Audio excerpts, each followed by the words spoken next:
പെണ്ണാണാൻ വന്നവരല്ലേ? അതെ, നിർത്ത്. ഞാൻ നിങ്ങളെ കാത്തു നിൽക്കുക. എന്തിന്? പെണ്ണിന്റെ വീട്ടിലേക്ക് എന്നോട് കൂട്ടിക്കൊണ്ട് ചെല്ലാൻ പറഞ്ഞു. ബ്രോക്കർ എവിടെ? അപ്പൊ വേറെ സ്ഥലം വരെ പോയിരിക്കാം. ബ്രോക്കറുടെ മോനാ? അതെ. എന്നാ പിന്നെ ആദ്യം പറയണേ, കേറ് കേറ്.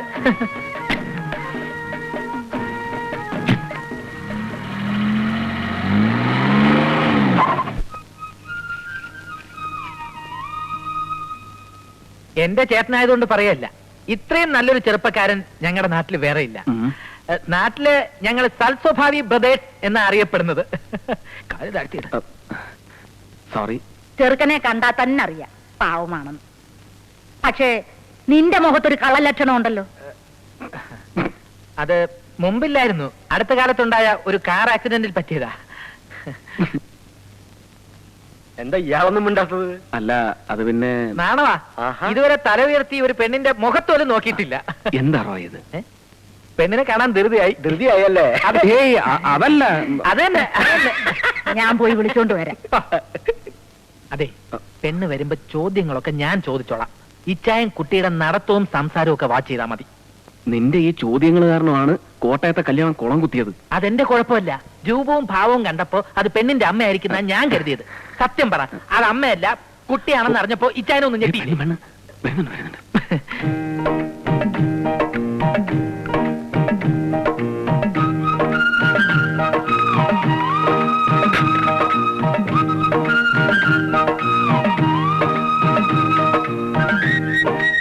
ചായ കുടിക്കും.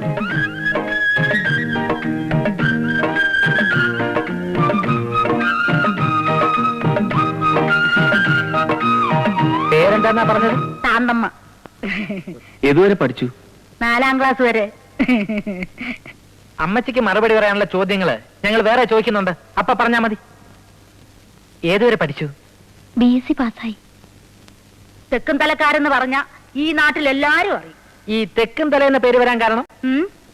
അല്ല, നിങ്ങളുടെയൊക്കെ തലകളുമായി ബന്ധപ്പെട്ട ഐതിഹ്യങ്ങൾ എന്തെങ്കിലും? ഞാൻ വെറുതെ ചോദിച്ചെന്നുള്ളേ ഉള്ളൂ. എവര് കുട്ടിയായിരിക്കുമ്പോ തന്നെ എവരുടെ അപ്പനും അമ്മയും മരിച്ചു. പിന്നെ ഞാനായി അവരെയൊക്കെ വളർത്തിയത്. ഹായ്.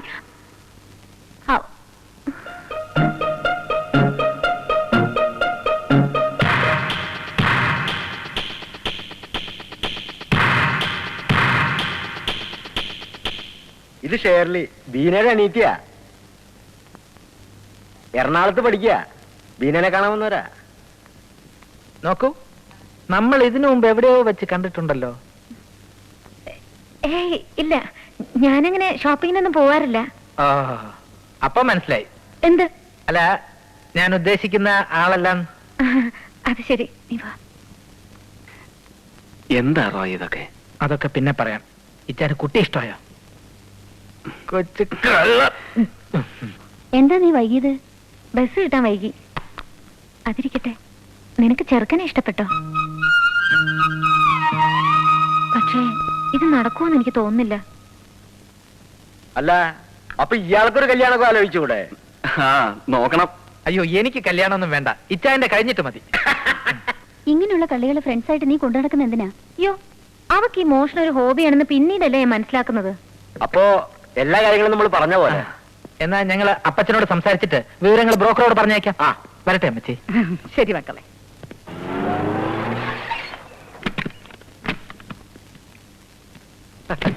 വരൂ വരൂ വരൂ. ഇവര് വഴി അറിയാതെ കടവിൽ കുടുങ്ങിപ്പോയി, അതുകൊണ്ടാ ലേറ്റ് ആയത്.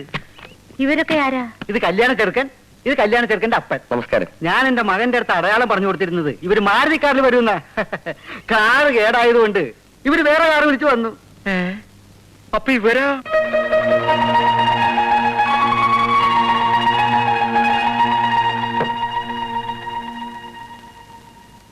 നിന്നോട് പെണ്ണ് കാണാൻ പറഞ്ഞ വീട്ടിൽ പോവാതെ വേറെ വീട്ടിൽ പോവാൻ ആരാ പറഞ്ഞേ? അതൊരബദ്ധം പറ്റിയതാ. പക്ഷെ നല്ല ഐശ്വര്യമുള്ള കുട്ടിയാ, നല്ല കുടുംബക്കാരും. അല്ലടാ? അതെ. അതിരിക്കട്ടെ, നിനക്ക് ആ പെണ്ണിനെ ഇഷ്ടപ്പെട്ടോടാ മോനെ? അല്ല, അത് പിന്നെ അമ്മച്ചി വളരെ ഇഷ്ടപ്പെട്ടത് കൊണ്ടാണല്ലോ ഇവിടെ കിടന്ന് ഇങ്ങനെ തൊടല് പൊട്ടിക്കുന്നത്. തൊടല് പൊട്ടിക്കാൻ ഞാൻ എന്താ പട്ടിയ? പട്ടിയും പൂച്ചയൊക്കെ അവിടെ നിൽക്കട്ടെ. സത്യം പറയടാ, എത്ര കാലമായി നീ ആ പെണ്ണുമായിട്ട് ബന്ധം തുടങ്ങിയിട്ട്? അയ്യോ അപ്പച്ച, ജീവിതത്തിൽ ആദ്യമായിട്ടാ ഞാൻ ആ പെൺകുട്ടിയെ കാണുന്നത് പോലും. ഇവിടെ ആരും പ്രേമിച്ച് വിവാഹം കഴിക്കാൻ ഞാൻ സമ്മതിക്കില്ല. ഇഞ്ചക്കാട്ടിൽ ആരും പ്രേമിച്ച് വിവാഹം കഴിച്ച ചരിത്രം ഉണ്ടായിട്ടില്ല. അതിന് ഇഞ്ചക്കാട്ടി പ്രേമിക്കാൻ യോഗ്യതയുള്ളവരാരെങ്കിലും പണ്ട് ഉണ്ടായിട്ട് വേണ്ടേ? അതെന്താടി എനിക്കൊരു യോഗ്യത കുറവ്? ഒരു കുറവുമില്ല. ആ, കല്യാണത്തിന് മുമ്പ് ഒന്ന് കാണേണ്ടതായിരുന്നു. കേട്ടോ മക്കളെ, ഞാൻ വന്നേ പിന്നെ ഇത് ഞാനൊരു മനുഷ്യക്കോലായത് തന്നെ. ഹ, നന്നായപ്പോ ഉള്ള കോലം തന്നെ ഇതാണെങ്കിൽ പണ്ട് അപ്പച്ചനെ കാണുമ്പോ അമ്മച്ചിക്ക് പേടി തോന്നിയിരിക്കണമല്ലോ. പിന്നെ മക്കളെ, എന്നാ ഞാനൊരു സത്യം പറയട്ടെ. അപ്പച്ചന് എത്ര നല്ല നല്ല കല്യാണാലോചനകൾ വന്നിട്ടുണ്ടെന്നറിയോ? ഈ ജാതി ഒന്നല്ല, സുന്ദരികള് ധാരാളം സ്ത്രീധനവും. പിന്നെ സുന്ദരികൾ വരുന്നു. നിങ്ങളുടെ പണ്ടത്തെ കോലം മനുഷ്യര് കാണാതിരിക്കാൻ വേണ്ടിട്ടല്ലേ നമ്മുടെ കല്യാണ ഫോട്ടോ എടുത്ത് കീറിക്കളഞ്ഞത്? ആര് കീറി കളഞ്ഞു? നിങ്ങൾ കീറിക്കളഞ്ഞു. വേണ്ടാത്ത വർത്തമാനം വേണ്ടാതെ ഞാനാണോ ഇപ്പൊ പറഞ്ഞത്? വേണ്ട, വേണ്ട, അത് നിർത്ത്, ഞാൻ- നിർത്ത്. അപ്പച്ചൻ ആ ഫോട്ടോ കീറിക്കളഞ്ഞതിൽ ഏറ്റവും അധികം സന്തോഷിക്കുന്നത് ഞാനും ഇച്ചായനുമാ. പറഞ്ഞു കൊടുക്കടാ. ആ, കുഞ്ഞുനാളിൽ ഓരോ കാര്യത്തിന് കരയുമ്പോ വല്യമ്മച്ചി ആ ഫോട്ടോ കാണിച്ച് പേടിപ്പെടുത്തിയ ഞങ്ങളുടെ കരച്ചിൽ നിർത്തിക്കൊണ്ടിരുന്നത് ഇല്ലേ ചായ? അതന്നെ. ഒറ്റ പെടവെച്ചുന്നുണ്ടല്ലോ. എന്നതാണെന്ന്? അല്ല, ഇവൻ എന്തിനാ കിടന്ന് കയറി പൊട്ടിക്കണേ? അവന്റെ കഴിഞ്ഞാലല്ലേ ഇവന് കെട്ടാൻ പറ്റൂ. അതിന്റെ തിരക്ക് തന്നെയാ. കെട്ട്. ഇവന് അസുഖമായി കിടന്നപ്പോ നമ്മൾ രണ്ടുപേരും കൂടി നേർന്ന നേർച്ചയും കാഴ്ചയൊക്കെ നീ മറന്നോ? എന്താണത്? മോനെ, നിന്റെ അസുഖം മാറിയ നിന്നെ പള്ളിയിൽ അച്ഛനാക്കാന്ന് ഈ അപ്പച്ചന് നേർച്ചയുണ്ട്. എന്നാ അപ്പച്ചൻ ഒരു വാക്ക് എന്നോട് നേരത്തെ പറയണ്ടേ? എനിക്കും നേർച്ചയുണ്ട്. എന്ത്? അതെ, എനിക്ക് ജനിക്കാൻ പോകുന്ന കുട്ടിയെ പള്ളിയിൽ അച്ഛനാക്കാമെന്ന് ഞാനും വളരെ നേരത്തെ നേർന്നതാ. ആ നേർച്ച അങ്ങട് മാറ്റി വെച്ചേക്ക്. എന്നാ അപ്പച്ചന്റെ നേർച്ച അപ്പച്ചൻ കൊണ്ട് മാറ്റി. ഞാനത് മാറ്റി വെച്ചു. ഞാൻ മാറ്റി. ആ, ഞാൻ മാറ്റി. എന്താ ഇത്? ഒന്ന് നിർത്തുന്നുണ്ടാ? അതെ, ഇച്ചാന്റെ കാര്യത്തിൽ ഒരു തീരുമാനം പറ. ഇവൻ ആ പെങ്കൊച്ചിനെ ഇഷ്ടമെങ്കിൽ നമുക്ക് അതങ്ങ് ആലോചിച്ചാലോ? അങ്ങനെയാണെങ്കിൽ അമ്മച്ചി നാളെ തന്നെ പെണ്ണിന്റെ വീട്ടിൽ പോയി പറഞ്ഞുറപ്പിക്കണം.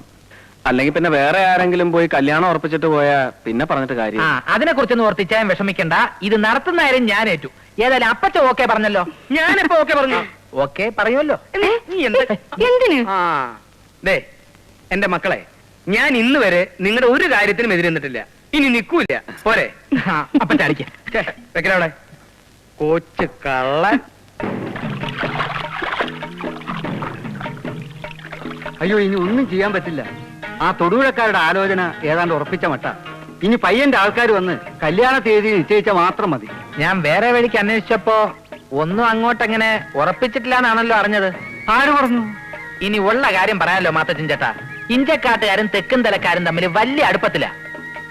ആ, അപ്പച്ച ഒരു 100 പ്രാവശ്യം എന്നോട് പറഞ്ഞതാ, ഈ ബന്ധത്തില് ഒരു ഇടനിലക്കാരന്റെ ആവശ്യമില്ല, പുള്ളിക്കാരെ ഇത് നേരിട്ട് നടത്തിക്കൊള്ളാമെന്ന്.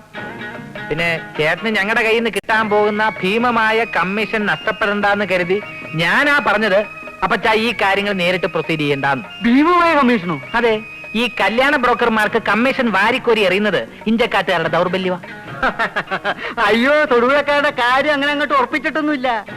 ഇനി പിന്നെ ഉറപ്പിച്ചാൽ തന്നെ ഞാൻ വിചാരിച്ച അത് മാറ്റിയെടുക്കാവുന്നതല്ലേ ഉള്ളൂ. അത് പിന്നെ തരം പോലെ കാര്യങ്ങൾ മാറ്റാൻ കഴിവുള്ള ആളാണ് ചേട്ടൻ എന്ന് എനിക്കറിയാം. അതവിടെ നിൽക്കട്ടെ, ഞാനിപ്പോ തെക്കൻ തലയിലോട്ട് പോവാ. ചേട്ടൻ വരുന്നോ അതോ? ഞാൻ വരുന്നു. ആ, റോഹിച്ചൻ ഒന്നും കൊണ്ട് വിഷമിക്കണ്ട. ഈ കല്യാണം ഞാൻ നടത്തി തരാം. എന്നാ കേറ്. പിന്നെ ഞങ്ങൾ വേറെ അന്വേഷിച്ചെന്ന് പറഞ്ഞതും അപ്പച്ചന് തെക്കൻ തലക്കാരുമായിട്ട് അടുപ്പമുണ്ടെന്ന് പറഞ്ഞതും ബ്രോക്കർമാർക്ക് ഭീമമായ കമ്മീഷൻ കൊടുക്കാറുണ്ടെന്ന് പറഞ്ഞതും ഒക്കെ കള്ളമാണ്. കളി ഇഞ്ചക്കാട്ടുകാരോട് വേണ്ട. കേറ് കേറ്.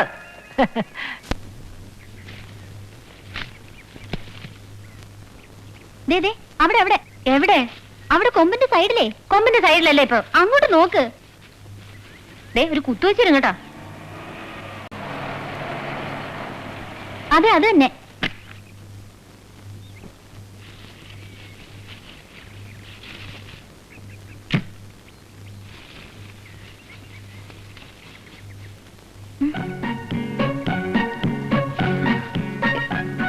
അതെ, ധൃതി പിടിച്ചിറങ്ങി താഴെ വീഴണ്ട, പതുക്കെ ഇറങ്ങിയാ മതി. ഓ, ഇയാളുടെ സർട്ടിഫിക്കറ്റ് കിട്ടിയിട്ട് വേണം എനിക്ക് താഴെ. എന്തോ വല്ലതും പറഞ്ഞോ? അവിടെ കേൾക്കാനായിട്ടൊന്നും പറഞ്ഞില്ല. ആ, തന്നെത്താൻ സംസാരിക്കുന്നത് വട്ടിന്റെ ലക്ഷണമാണ് എന്ന് പലരും പറയാറുണ്ടെങ്കിലും ഞാനതിൽ വിശ്വസിക്കുന്നില്ല. ഈ മറ്റുള്ളവർ പറയുന്നൊന്നും കാര്യമാക്കണ്ട. തന്നെത്താനെ സംസാരിക്കുന്ന ഇഷ്ടമാണെങ്കിൽ അത് തുറന്നോളൂ. ഓ, പിന്നെ മറ്റേ ടെക്സ്റ്റൈൽ സംഭവം ഞാൻ ആരോടും പറഞ്ഞിട്ടില്ല കേട്ടോ. എന്തായി ടെക്സ്റ്റൈൽ സംഭവം? ഒന്നുമില്ല മാത്തച്ഛൻ ചേട്ടാ, ഷെർലിയുടെ ഏറ്റവും അടുത്ത കൂട്ടുകാരിക്ക് ഞങ്ങളുടെ ടെക്സ്റ്റൈൽസിൽ സെയിൽസ് ഗേൾ ആയിട്ട് ഒരു ജോലി കൊടുക്കണമെന്ന് ഇല്ലേ? നല്ല സ്വഭാവമുള്ള കുട്ടിയാ, ഈ ടെക്സ്റ്റൈൽസിലൊക്കെ നൃത്തം പറ്റിയ കുട്ടി. ആരാ മോളെ? ആ,